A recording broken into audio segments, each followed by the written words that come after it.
we're going to start bringing on our next panel now, which was organized by Arome Ibrahim, who is the CEO of Experis Immersive, a co-founder and 360 video developer. Arome, we are really grateful to have you here, and to you for organizing this panel. I'm really excited to hear what you all have to say. So I'm going to turn it over to you, and I'll see you on the other side. Sure. Thank you so much, Karen. Hello, everyone.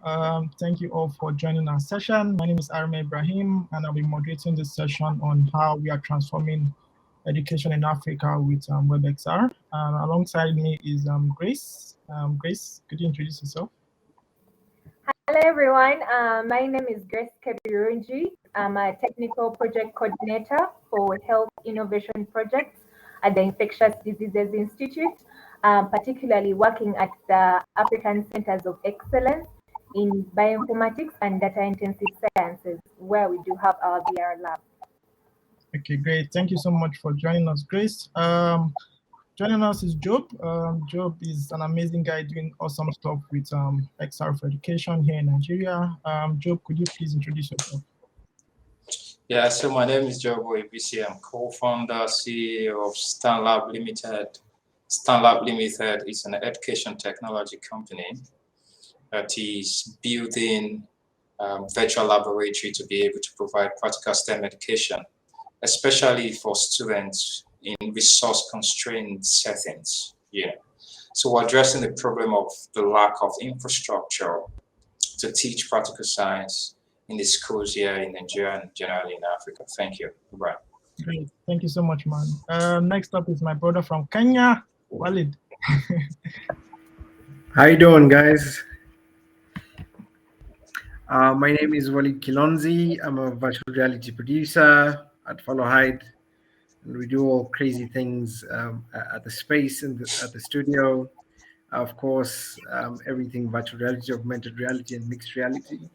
I'm really happy to be here. Great, thank you so much for joining me, man.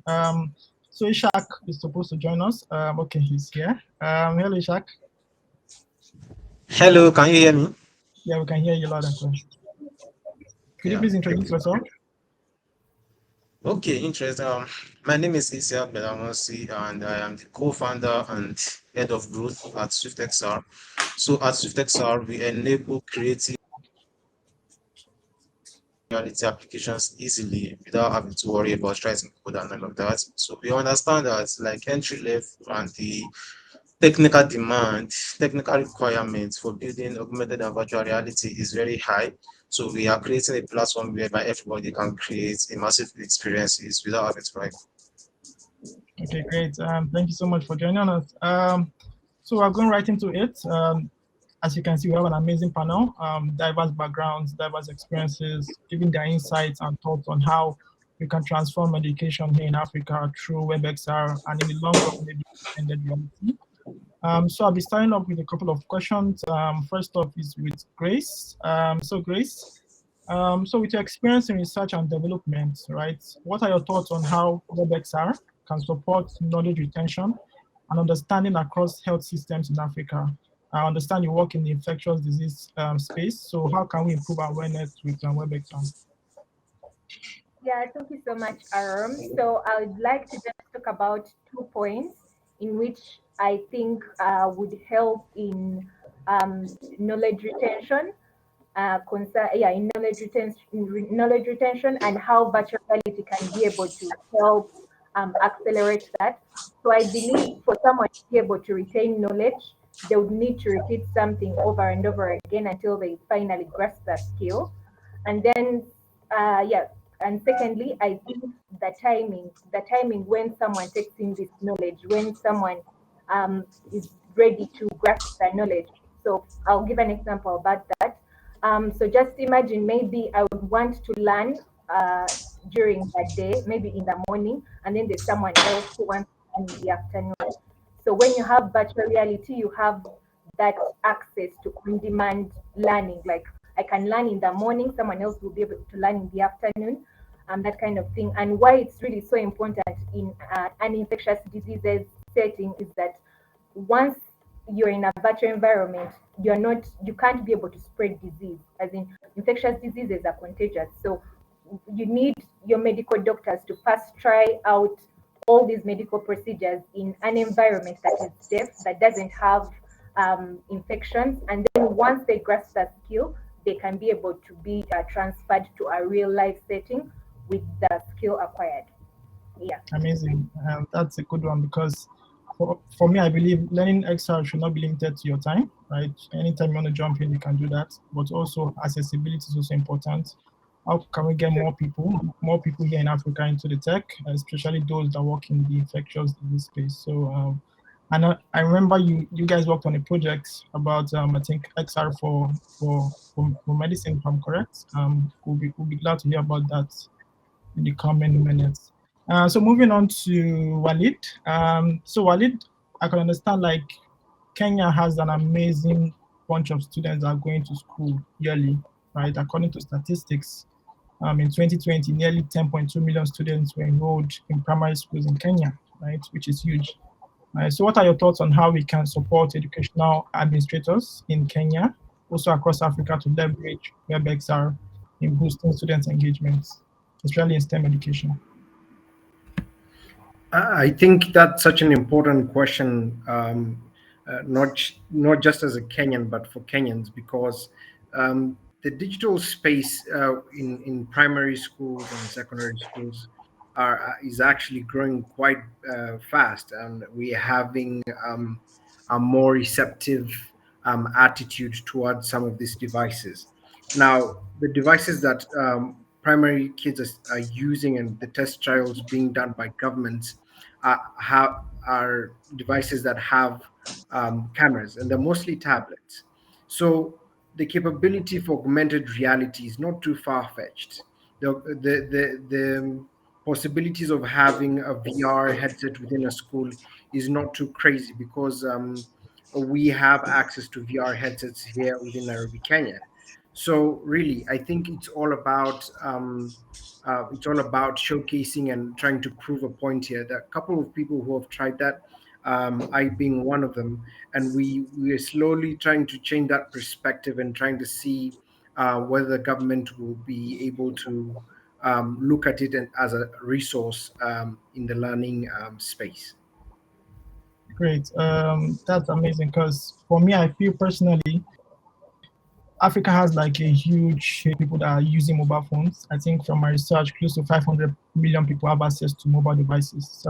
So pushing XR experiences towards their mobile devices, leveraging on AR, would be like a huge adoption tool for this bunch of people to jump into the metaverse. So that's a good one. Isiaq, amazing guy doing amazing stuff with SwiftXR. So with your experience implementing XR projects here in Nigeria, how can educators leverage WebXR solutions to foster creativity, learning, and also teaching in the classroom?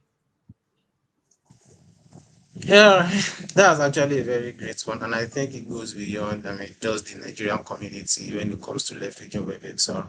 So first thing to think of in terms of WebXR is that you don't need an app to have a WebXR experience, and that is a leverage for WebXR over other app-based stores and all of that.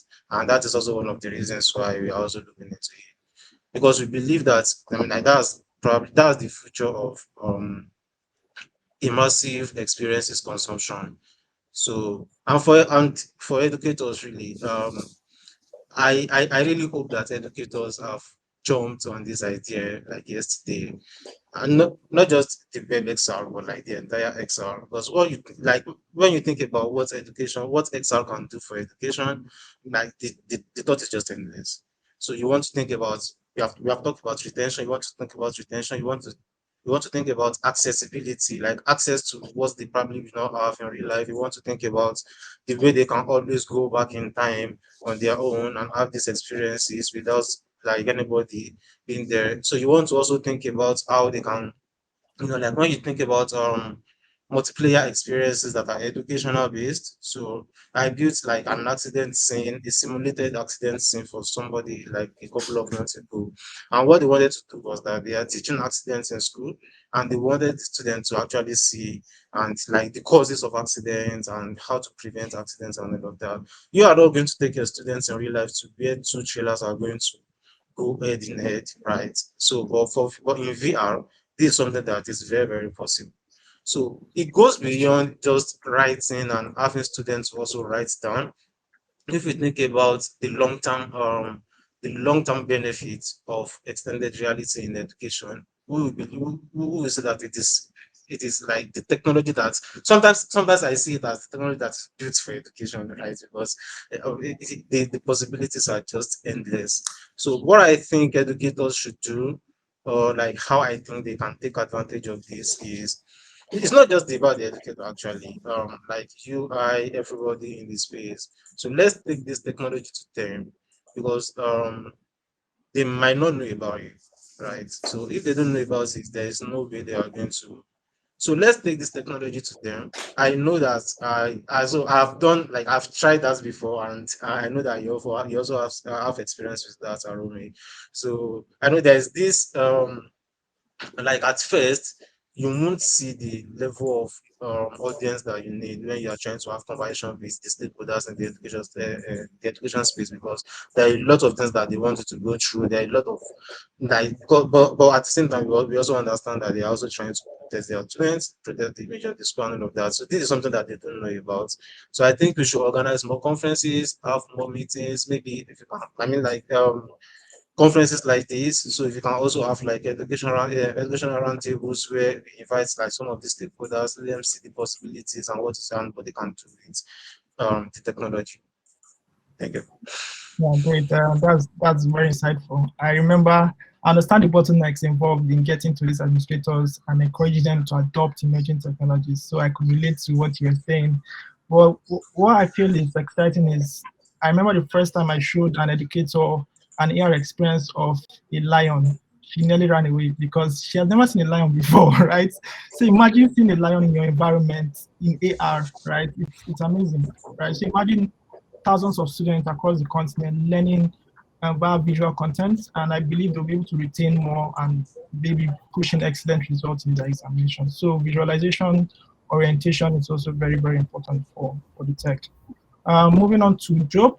So Job is the co-founder of StanLab. They are building an amazing stuff for school students across the continent.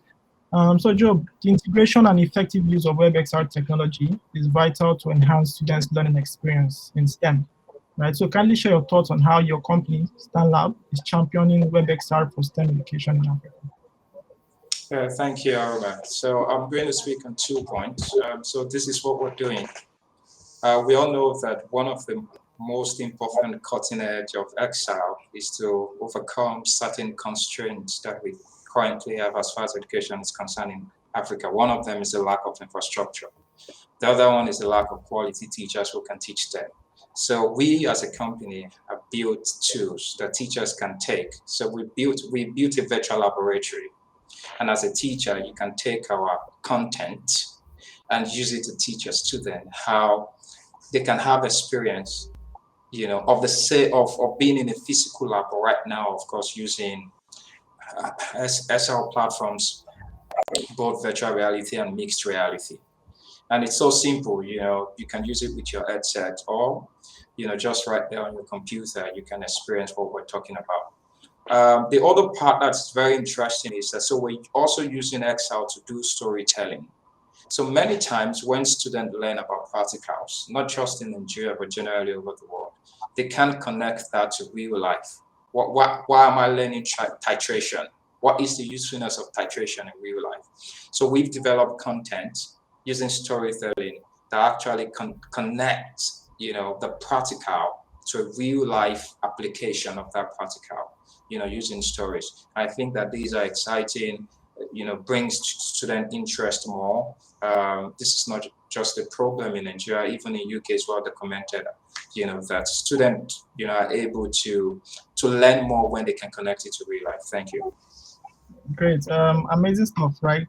Why I actually love your product is it's not tailored towards a device, right? You could use your mobile phone, you could use your PC to access those contents because a VR headset is expensive, and not every school or every student can afford that currently, right? So if we can tailor our solutions via the web, using WebXR or Gbadamosi, I believe we can really reach out more, and the impact will be really, really huge. Thank you so much. So moving on to Grace. So Grace, what are your thoughts on how WebXR simulations can aid frontline workers training in remote regions of Africa without exposing them to infections and diseases that will arise in in-person trainings? Yeah, thank you so much. So by remote areas, I'm believing you're saying these are areas that do not have, for example, a VR lab or VR facilities.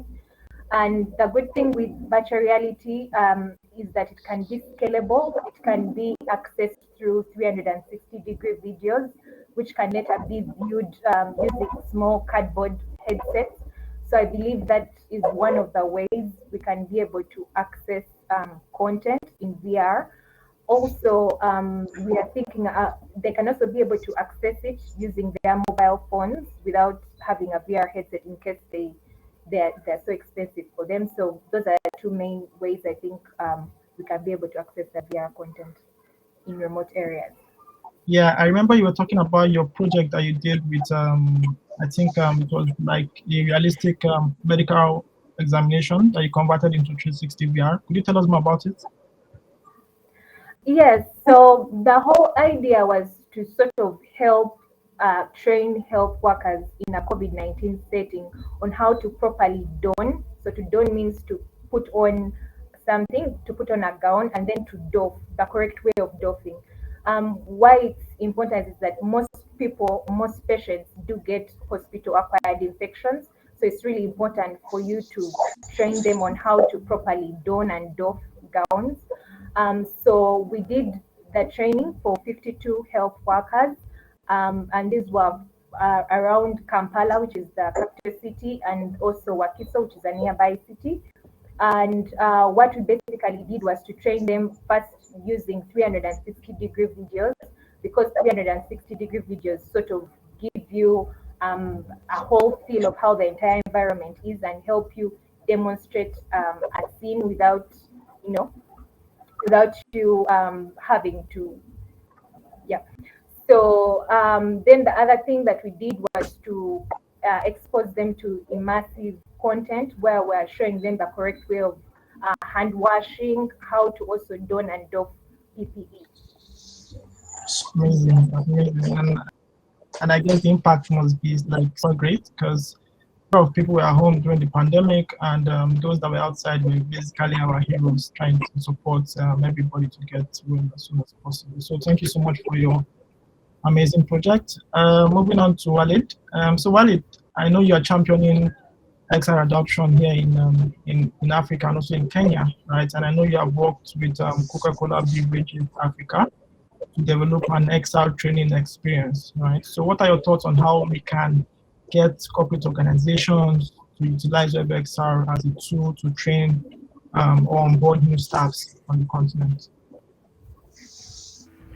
I think for me, I had a theory in the beginning that once you show something shiny, the rest of the companies want to understand what's that, why are they doing that, and why are we not? And that is VR training for you.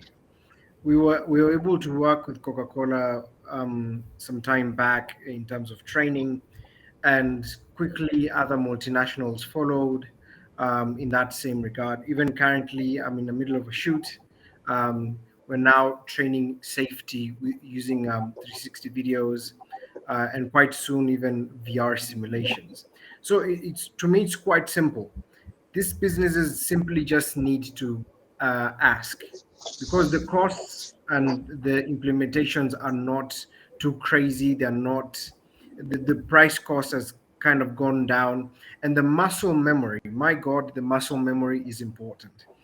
When we talk about making VR simulations of how to put out a fire, how to put on safety gear, or how to do very dangerous jobs, I think VR becomes quite an important tool. And that's something that shouldn't be overlooked, something that should actually be considered as much as possible, so that we are not having staff members during training getting hurt. We can have trained staff members who are confident on site. Why? They did hand tracking simulated trainings.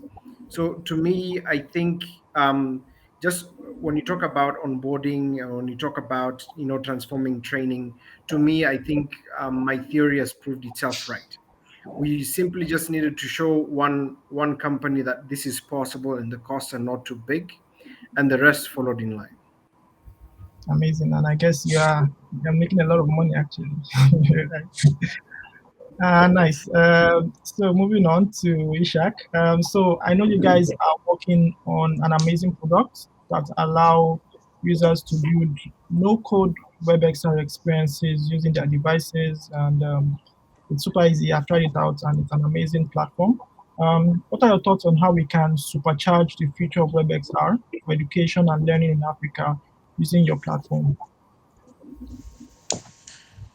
Yeah, thank you for asking that question. So, building up on our experience and like our years of experience building AR/VR products, we are making it easy. Like our platform is making it easy for educators and everybody else, like other creatives, even artists, to like create immersive experiences. So, for instance, let me use artists as an example, then I'll come to what educators can do, right? So, for artists, right, what artists can do is, like you have your artwork and you want to showcase this to somebody that is not where you are, or like you are going to a conference in London and you have like 5 artworks. You have to think about how do you transport them, how do you, like, where do you place them and all of that. So you don't really need to do this if the goal is to showcase your artwork. So what we have done is bring the picture of your artwork to our platform, just drag it on our platform, and immediately we are going to generate a 3D model of that your picture, of that your artwork, that you can now show to everybody anywhere you are. And again, the good thing is that it is WebXR, so all you need is a URL, and anybody with a browser on their mobile phone, which I don't think there is a particular person without a browser on their phone, is going to be able to access it. And for educators too, we have this, but the potential challenge for educators is access to 3D models, right? Because for you to create like a very, very immersive experience, you need 3D models. And what educators want to do actually is to use 3D models if they cannot get like to use 3D models so they have a more immersive experience.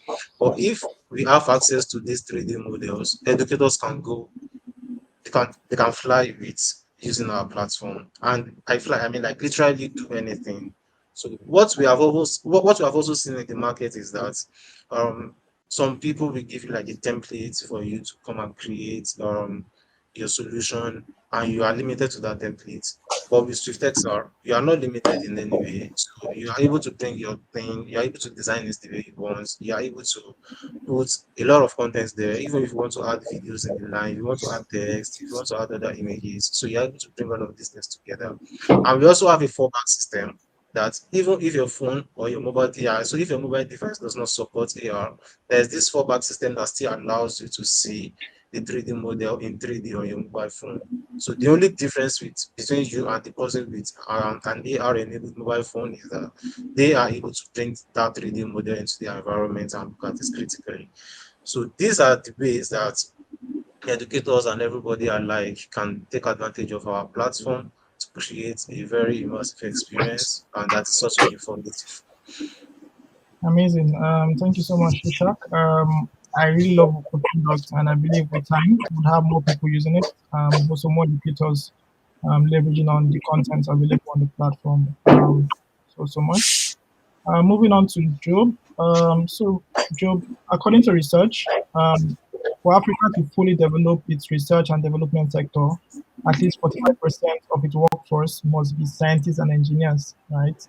How can we tap into WebXR to support students across the continent who want to pursue science studies but are limited by the environment or access to practical equipment? Yeah, thank you for your question, Arome. So, I mean, we need to make it mainstream.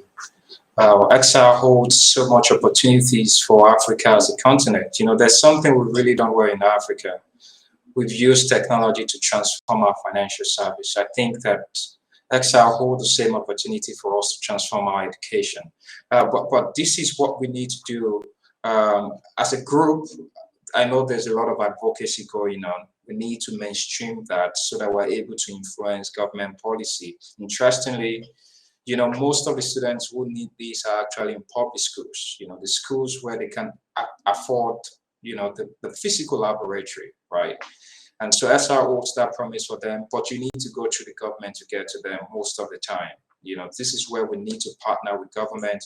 Interestingly, you know, the Rwandan government, I remember, you know, this was far back before COVID 2019, they sort of asked companies, although based in Rwanda, to submit like a tender to create virtual lab for their schools because they realized that they would not be able to provide all the physical infrastructure for students to learn science. So that's the forward-thinking government. We can use them as a case to sort of, you know, showcase them to all the government, you know, to be able to do this. Of course, the other things we can do on our own, you know, partnering with one another, you know, getting into these schools, showcasing the promise of this technology.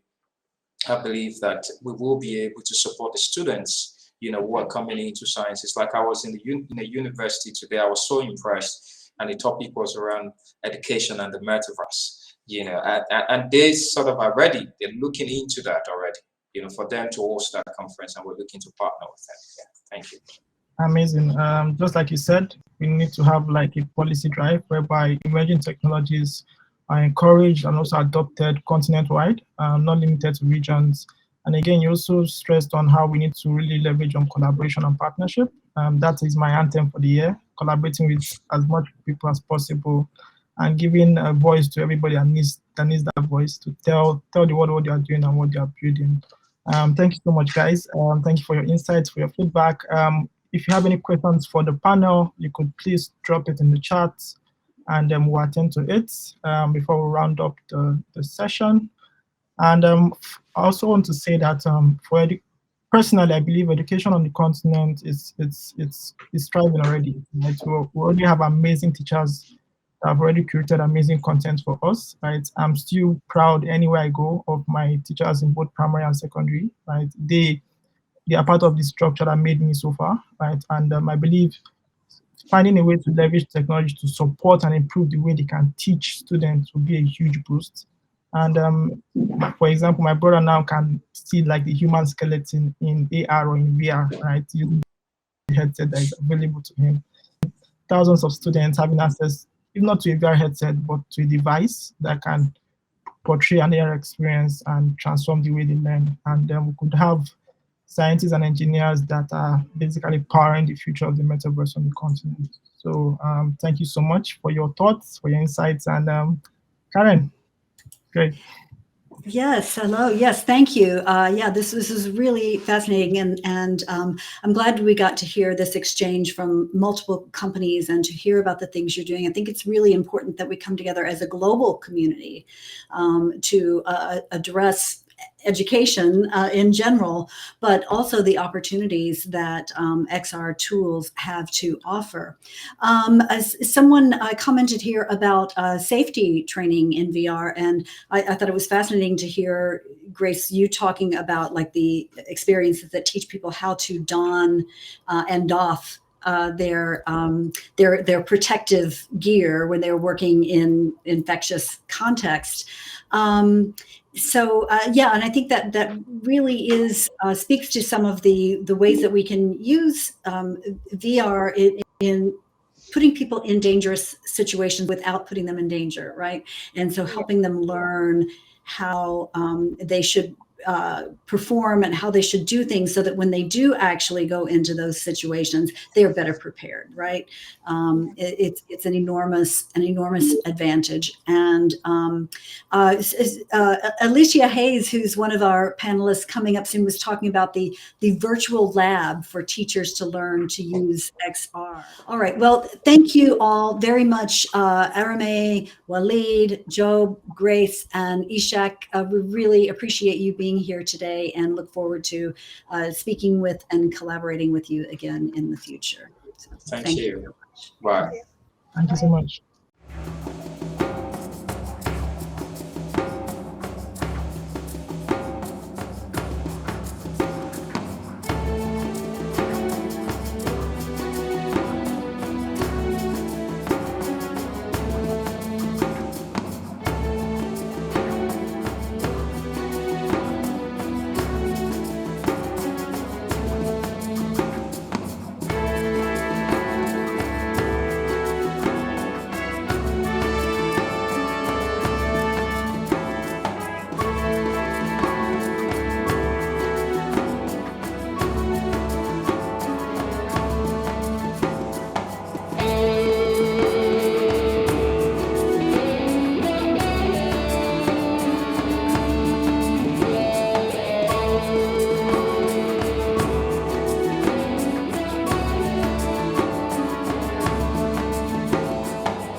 So Thank you. so much.